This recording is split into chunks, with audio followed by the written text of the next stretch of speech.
माननीय श्री दिग्विजय सिंह।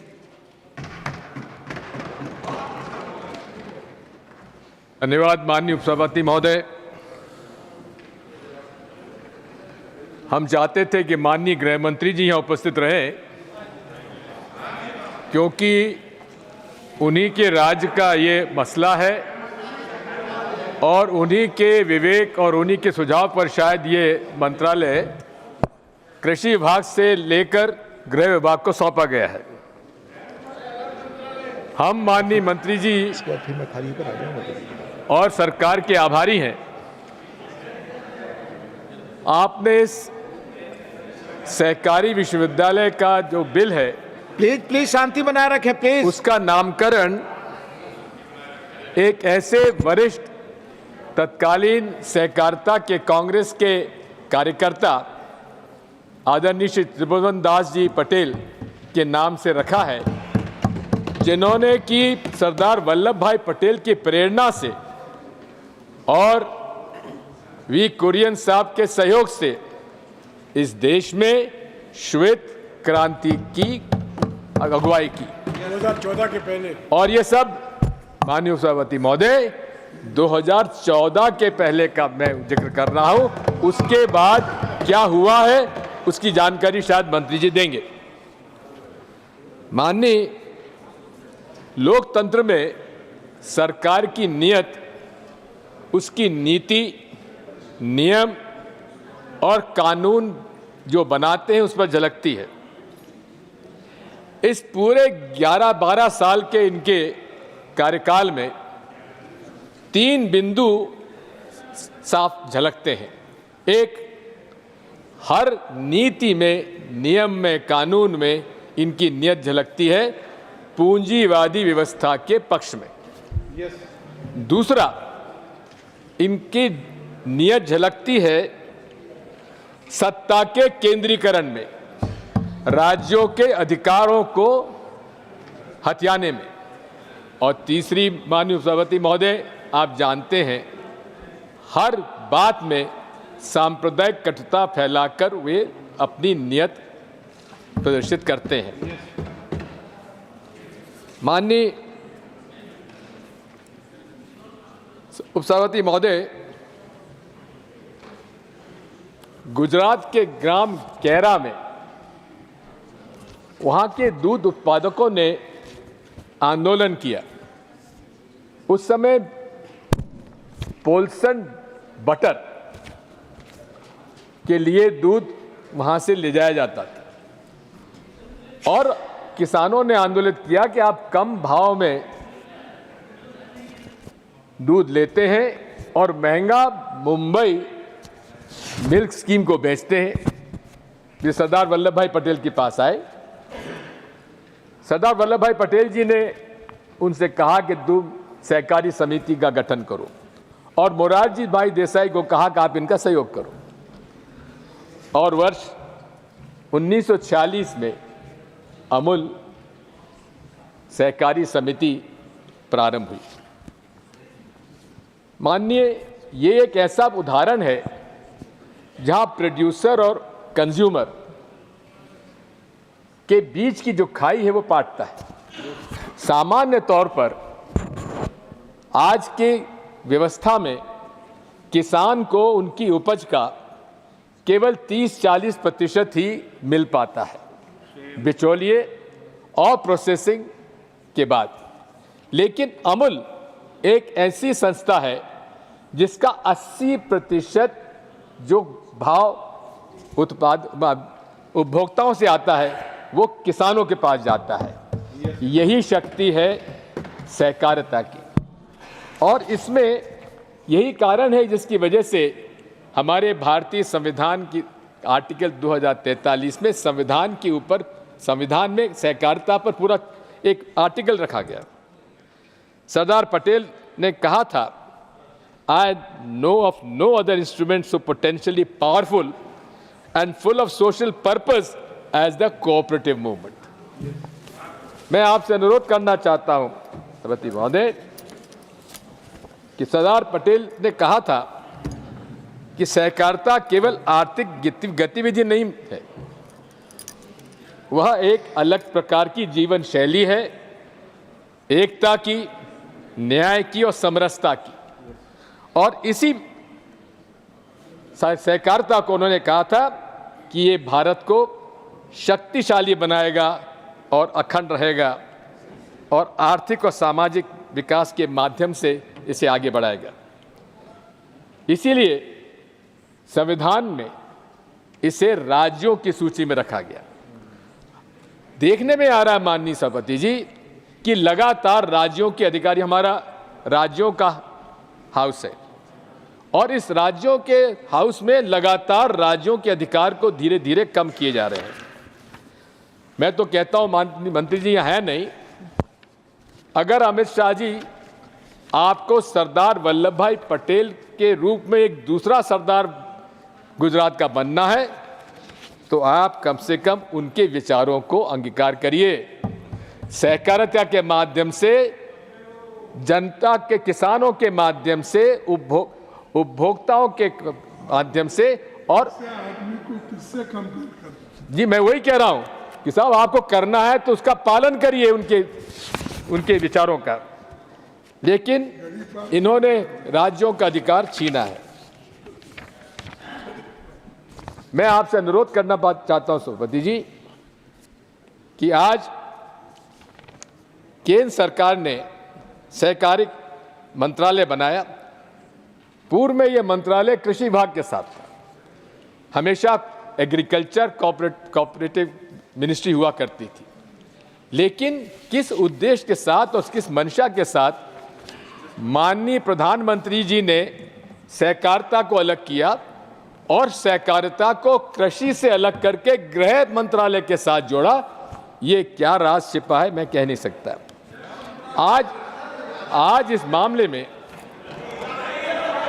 मैं आपसे अनुरोध करना चाहता हूं कि इसमें क्या राज छुपा है तो जोशी जी आप पता नहीं लगा पाओगे। ये गुजरात का मामला है। मैं अनुरोध करना चाहता हूं कि आज आप देख रहे हैं आई एम नॉट यील्डिंग, इस बिल के माध्यम से कोऑपरेटिव का कॉर्पोरेटाइजेशन हो रहा है, यानी कि कोऑपरेटिव जो मिनिस्ट्री है और कोऑपरेटिव सहकारिता जो है वो सहकारिता किसान और मजदूरों के हाथ से निकालकर उसे उद्योगपतियों के हाथ में सौंपने का षड्यंत्र है। मैं आपसे अनुरोध करना चाहता हूं, भारत और विश्व स्तर पर सहकारिता आंदोलन हमेशा से समाजवादी विचारधारा उसमें निहित रही है। यह श्रमिक केंद्रित आंदोलन रहा है और श्रमिकों के नेतृत्व में चलता है। इसमें कैपिटलिज्म, कॉरपोरेट्स और सहकारिता में यही अंतर है। कैपिटलिज्म में कॉरपोरेट्स जो है पूंजी से मजदूर लेते हैं और यही सहकारिता मजदूरों से पूंजी इकट्ठी की जाकर मजदूरों को उसका हक दिया जाता है। यही फर्क है कॉरपोरेट्स और कोऑपरेटिव के बीच में। मैं आपसे अनुरोध करना चाहता हूं, हमारे संविधान में कोऑपरेटिव सोसाइटीज में हर 5वें साल चुनाव होना चाहिए। 6 महीने से उससे एक्सटेंशन के बाद किसी हालत में उन्हें चुनाव कराना आवश्यक है। लेकिन आप देख रहे हैं, मुझे मालूम है अनेक प्रदेशों में जहां भारतीय जनता पार्टी की डबल इंजन सरकारें हैं, सहकारी समितियों के चुनाव नहीं कराए जाते और प्रशासक नियुक्त किया जाता है। प्रशासक के माध्यम से वे सहकारी समितियों में जैसा चाहते हैं वैसा मनमाना वे निर्णय कराते हैं। मैं और की बात तो नहीं जानता ज़्यादा, लेकिन मध्य प्रदेश के बारे में कहना चाहता हूं। मध्य प्रदेश में 4536 पैक्स हैं, प्राथमिक सहकारी समितियां हैं। उनमें से 3800 यानी कि 80% जो प्राइमरी एग्रीकल्चर सोसाइटीज़ हैं वे पूरी तरह से आज ओवरड्यू हो चुकी हैं, भारी घाटे में हैं और वहाँ के चुनाव भी नहीं हो रहे। इसी प्रकार 38 जिला सहकारी बैंक में से लगभग 13 जिला सहकारी बैंक की हालत यह है कि वे 2000 रुपये भी अपने सदस्यों को नहीं दे सकते। इसी प्रकार घोटालों का अंबार है। शिवपुरी जिला सहकारी बैंक में 100 करोड़ का गबन हुआ, कोई कार्रवाई नहीं हुई। इसी प्रकार ग्वालियर में 25 करोड़ गबन हुआ, कोई कार्रवाई नहीं हुई। यही नहीं है माननीय सभापति महोदय, अनेक सहकारी संस्थाओं में 20 साल से सहकारी समिति के चुनाव नहीं हुए और प्रशासक को बैठा रखा है। ये माननीय मंत्री जी, इस बारे में आप कम से कम जोशी जी, गृह मंत्री जी को इतना बता दीजिए, अरे सहकारिता मंत्री जी को बता दीजिए कि कृपया आप सहकारिता के मंत्री हैं तो कम से कम राज्यों में क्या सहकारिता की हालत है पता लगा लीजिए। अब 5 साल में चुनाव होना चाहिए, संविधान में प्रावधान है, लेकिन मध्य प्रदेश की डबल इंजन सरकार ने उसमें भी कानून परिवर्तन करके कह दिया कि नहीं, चुनाव ना हो तो ना हो, अनंत काल तक चुनाव स्थगित करने का अधिकार दे दिया और अनंत काल तक प्रशासक को बैठने का अधिकार दे दिया। ये है सहकारिता के हालात इस देश में। माननीय सहकारिता मंत्री अमित शाह जी जो सरदार पटेल का एक दूसरा रूप बनना चाहते हैं। माननीय सभापति महोदय, इसी तरह से मैं कहना चाहता हूं, cooperative apex bank Madhya Pradesh का वहां के प्रबंध संचालक पर गबन की शिकायत हुई।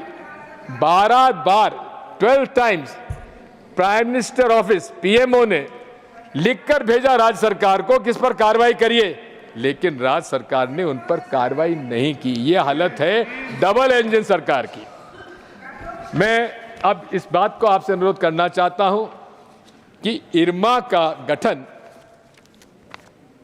कुरियन साहब के, कुरियन जो कि पूरी तरीके से जिन्होंने कि अमूल का प्रबंधन किया और उसे स्टेटस दिया, उन्होंने इरमा का गठन इसलिए किया क्योंकि ज़रूरत थी वहाँ पर ऐसे मैनेजर्स की, ऐसे कार्यकर्ताओं के, ऐसे कर्मचारी अधिकारियों को जिनके अंदर की किसान और मजदूर के हित में और किसानों को संगठित करने की क्षमता हो, उनमें पैदा की जाए। इसलिए इरमा का गठन किया गया और वो गठन जो है एनडीडीबी और साथ में गुजरात सरकार और अन्य लोगों ने मिलकर उसका संयुक्त प्रयासों से उसका गठन किया। आज इस इरमा जैसे संगठन को हथियाने के लिए ये सहकारिता यूनिवर्सिटी बिल लाया गया है और इसी में क्योंकि राज्यों के अधिकार की बात थी। अब मैं आपसे कहना चाहता हूं कि मोटे तौर पर आज इसको दूसरे मैनेजमेंट कोर्सेज के साथ नहीं जोड़ा जाना चाहिए, क्योंकि दूसरे जो बिजनेस मैनेजमेंट इंस्टीट्यूट्स हैं उनका सारा का सारा जो कंसंट्रेशन है, फोकस है, वो उस तरह के मैनेजर्स और अधिकारी बनाने के पक्ष में रहते हैं जिसमें कि शेयर होल्डर्स के लिए और मुनाफा ज़्यादा से ज़्यादा हो ताकि शेयर्स के प्राइसेस बढ़े। लेकिन कोई भी आज कॉरपोरेट जो मुनाफा हो रहा है वो वर्कर्स के साथ शेयर नहीं कर रहा है, वो एम्प्लॉयज़ के साथ शेयर नहीं कर रहा है। और यही मैं आपसे अनुरोध करना चाहता हूं कि इरमा के अंदर जो मैनेजमेंट कोर्स हो, जो कि हमेशा से उसको अधिकार था, उसकी ऑटोनॉमी थी। अब हालांकि बिल में कहा है ऑटोनॉमी कायम रखेंगे, लेकिन केंद्र सरकार के रहते हुए वाइस चांसलर वो अपॉइंट करेंगे, चांसलर वो अपॉइंट करेंगे और गवर्निंग बॉडी में सारे उसके मेंबर्स वो अपॉइंट करेंगे, तो ऑटोनॉमी कहां से रहेगी। ये पूरे तरीके से इरमा को हथियाने के लिए ये यूनिवर्सिटी बिल लाया गया है। मैं ये कहना चाहता हूं कि मूल रूप से इरमा अभी तक किसानों के हित में, और ये इरमा जो है ये सरकार की संस्था नहीं है, ये वहाँ पर दूध उत्पादकों और किसानों के शेयर होल्डर्स की वजह से, मालिकों की वजह से ये संस्था उनके प्रति आप जिम्मेदार थी। लेकिन अब इस कानून के माध्यम से उनका हक चला जाएगा किसानों के शेयर जो शेयर लिए हुए हैं उन्होंने कोऑपरेटिव उसमें, उनका अधिकार छीनकर ये केंद्र सरकार ने उस पर अब कब्जा कर लिया है। मैं आपसे निवेदन करना चाहता हूं और माननीय मंत्री जी आपके माध्यम से अमित शाह जी को मैं अनुरोध करना चाहता हूं कि इसके कम से कम इसके फैकल्टी की अपॉइंटमेंट में इस बात का ध्यान रखें कि किन को आप वहाँ अपॉइंट करने जा रहे हैं। मैं इस मामले में ये भी कहना चाहता हूं कि पूरे आपके जो ऑटोनॉमी, अगर आप जैसा कि बता रहे हैं कि ऑटोनॉमस रहेगा, लेकिन उस ऑटोनॉमी में इस बात पर ध्यान देने की आवश्यकता है कि उसमें जो कोर्सेज हों और जो फैकल्टी अपॉइंट हो, उनमें कम से कम चयन उन लोगों का होना चाहिए जिनका सोच विचारधारा किसानों के हित में है, जो सहकारिता के पक्ष में है, जो मजदूरों के पक्ष में है, जो पूरे तरीके से सहकारिता आंदोलन की जो कल्पना है पूरे विश्व में, सहकारिता आंदोलन के जिसको कि सरदार वल्लभ भाई पटेल ने हमेशा आगे बढ़ाया, वो यहाँ के सबसे बड़े उसके नेता रहे हैं। आज सरदार वल्लभ भाई पटेल की आप बड़ी बड़ी मूर्तियां लगाते हैं, उनके नाम से कसम खाते हैं, लेकिन आज पूरे इरमा को और वहाँ के सहकारिता आंदोलन को समाप्त करने के लिए ये विश्वविद्यालय कायम किया गया है। मैं ये भी अनुरोध करना चाहता हूँ, इसका एडमिशन टेस्ट भी अलग, जो कंबाइंड एडमिशन टेस्ट होता है बिजनेस मैनेजमेंट के इंस्टीट्यूट में, उससे अलग रखना चाहिए, क्योंकि जो छात्र यहाँ पे भर्ती होना चाहते हैं वो लोग मूल रूप से कॉरपोरेट सेक्टर में काम करने के लिए वहाँ पर उन MBA के कोर्सेज में जाते हैं, इंडियन इंस्टीट्यूट ऑफ मैनेजमेंट में। लेकिन इसके लिए इरमा के लिए अलग से चयन प्रक्रिया होनी चाहिए, एडमिशन टेस्ट होना चाहिए, जिससे कि उसी प्रकार के लोग वहाँ पर एडमिशन लें, वही छात्र उसमें एडमिशन लें जो गरीबों के बीच में, किसानों के बीच में, मजदूरों के बीच में, स्लम्स में, गरीब इलाकों में काम करने की मानसिकता जो रखते हो, वो अपना भविष्य उनके सेवा में लगाना चाहते हैं, कम से कम उसी प्रकार के छात्र वहाँ पर प्रवेश लें। मैं ये भी कहना चाहता हूँ कि यहाँ पर आज इरमा की ऑटोनॉमी कायम रखना इतनी आवश्यक है। हम नए विश्वविद्यालय की स्थापना का समर्थन करते हैं और इस तथ्य की भी सराहना करते हैं कि इसका नाम आपने हमारे कांग्रेस के एक महान नेता त्रिभुवन दास जी पटेल के नाम रखा, लेकिन इसकी कोई आवश्यकता नहीं थी। आप इरमा को इसमें शामिल करे बिना भी आप विश्वविद्यालय बना सकते थे, लेकिन आपका जो हिडन एजेंडा है वो हिडन एजेंडा है इरमा को समाप्त करो, किसानों का सहकारी आंदोलन समाप्त करो, तभी जाकर उनका उद्देश्य पूरा होगा, तभी यही उनकी नीयत है जिसका जिक्र मैंने आपसे पहले किया था।